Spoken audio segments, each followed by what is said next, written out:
Halo semuanya. Akhirnya Cikoror kembali. Kali ini kami akan menceritakan alur dari sebuah film yang belakangan ini sedang viral. Ya, Keranda Terbang. Tapi sebelum itu saya ingin mengingatkan kepada kalian semua bahwa konten ini full spoiler. Jadi untuk sensasi yang lebih menegangkan silahkan kalian tonton full filmnya.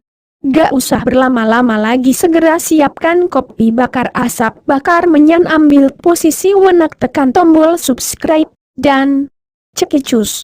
Scene film diawali dengan memperlihatkan seorang ibu sedang mengingatkan anaknya yang bernama Neta untuk menjaga adiknya yang bernama Ridwan, karena si ibu berniat untuk menyusul si suami. Lalu scene berpindah kepada seorang berkumis tebal bernama Jemol yang sedang melakukan ritual bersama Mbah Dukun bernama Atmo, yang ternyata Jemol ini adalah suami dari Ibu Neta. Sampailah Ibu Neta di tempat si suami berada dan tanpa banyak bacot lagi dia langsung menyuruh suaminya untuk keluar dan menghentikan ritualnya tersebut. Karena dia merasa bahwa apa yang dilakukan suaminya akan berakibat buruk. Ketika mereka berdebat, keponakan Mbah Dukun yang bernama Asti melihat dari kejauhan ada bola api yang mendekat dan dia menyangka bahwa itu adalah hantu lampor. Lalu Asti dan Cemal memaksa Ibu Neta untuk masuk hingga pingsan. Ternyata itu adalah Neta yang berniat menyusul ibunya. Tiba-tiba muncul sosok mengerikan dengan keranda terbang. Dan itulah hantu lampor yang sesungguhnya. Alhasil Netalah yang dikejar oleh hantu tersebut hingga ia sampai di rumahnya. Namun hantu itu berhasil menyusul Neta. Saking ketakutannya Neta sampai mengeluarkan air belerang dari balik roknya. Dan akhirnya si adiklah yang menjadi korban hantu tersebut. Setelah si ibu berhasil kembali, dia kaget karena Ridwan telah menjadi korban dari hantu lampor. Tanpa pikir panjang dia langsung mengajak Neta untuk pergi menjauh dari desa tersebut agar Neta selamat. Diperlihatkan sebuah keluarga yang sedang berduka, dan ternyata itu adalah Neta yang tengah berkabung karena ibunya telah meninggal. Kali ini Neta telah memiliki seorang suami bernama Edwin dan dua orang anak bernama Adam dan Sekar.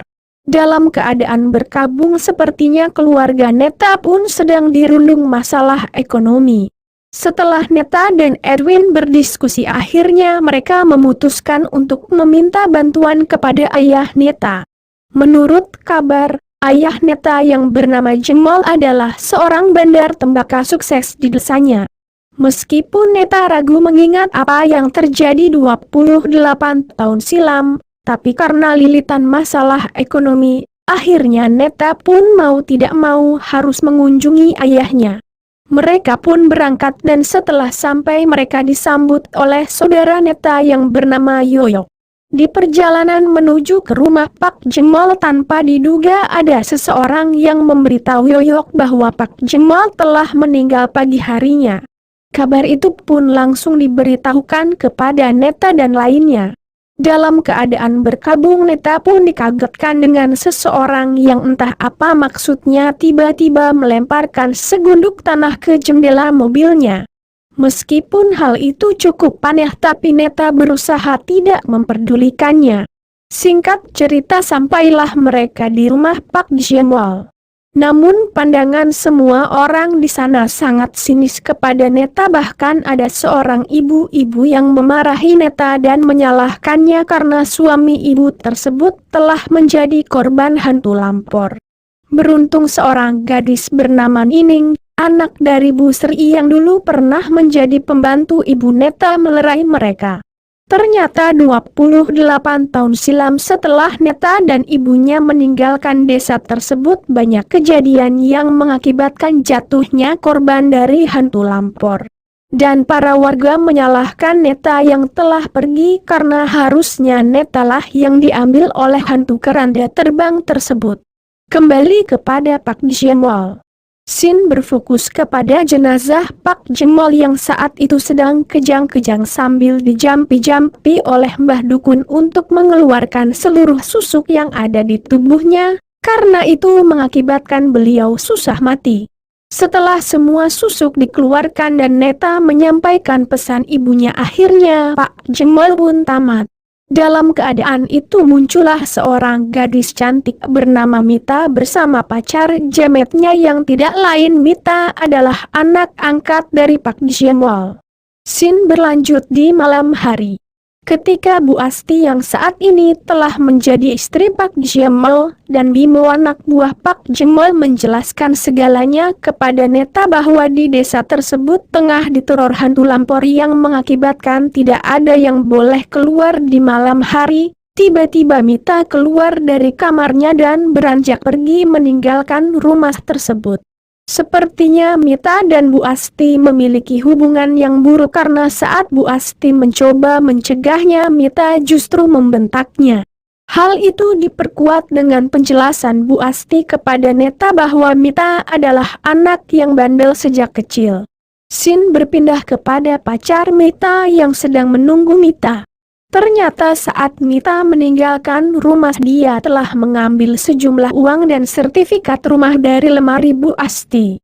Sepertinya Mita berencana untuk pergi dan hidup dengan pacar jametnya dengan bermodalkan uang dan sertifikat yang telah ia curi. Namun di luar dugaan motornya tidak dapat dihidupkan. Dan tiba-tiba muncullah sebuah keranda terbang beserta sosok makhluk mengerikan diiringi suara yang juga tidak kalah menyeramkan menyerang mereka. Namun Mita berhasil selamat setelah dia bersembunyi di sebuah gubuk kosong. Dan berakhirlah peran si jamet di film ini. Ternyata apa yang dikatakan Bu Asti tentang aturan keluar malam adalah benar.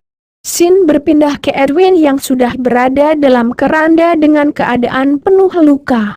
Dan tiba-tiba, Fangke, cuma mimpi. Keesokan harinya Mita ditemukan di tengah hutan oleh Sekar dalam keadaan tidak sadarkan diri, lalu Edwin membawa Mita ke rumah. Tapi anehnya Mita tidak kunjung sadar dan malah seperti orang kesurupan. Hal itu membuat Mita diasingkan oleh Bimo dan Mbah Atmo karena menurut mereka jika Mita tidak diasingkan maka merekalah yang akan diambil hantu lampor. Edwin merasa hal itu tidak benar, akhirnya dia menjenguk Mita di tempat pengasingan. Sin berpindah kepada Edwin yang telah kembali ke rumah. Tapi baru saja sampai, Neta mengabarkan bahwa Adam hilang secara tiba-tiba. Tanpa pikir panjang Edwin pun segera bergegas mencari Adam ke semua tempat sambil bertanya kepada warga sekitar.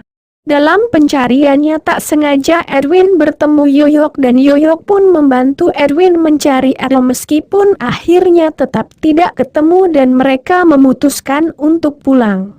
Di rumah, Neta dan Nining beserta Bimo diberitahu oleh Mbah Atmo bahwa Adam telah diambil lampor. Edwin yang telah sampai dan tanpa sengaja mendengar ucapan Mbah Atmo menyangkalnya hingga menyebabkan pertikaian di antara mereka. Edwin pun berencana mencari sarang dari hantu lampor tersebut dengan bantuan Yoyok. Tak menunggu lama Yoyok pun ngegas motor racingnya menuju ke sarang lampor yang kabarnya berada di sebuah gua di balik air terjun.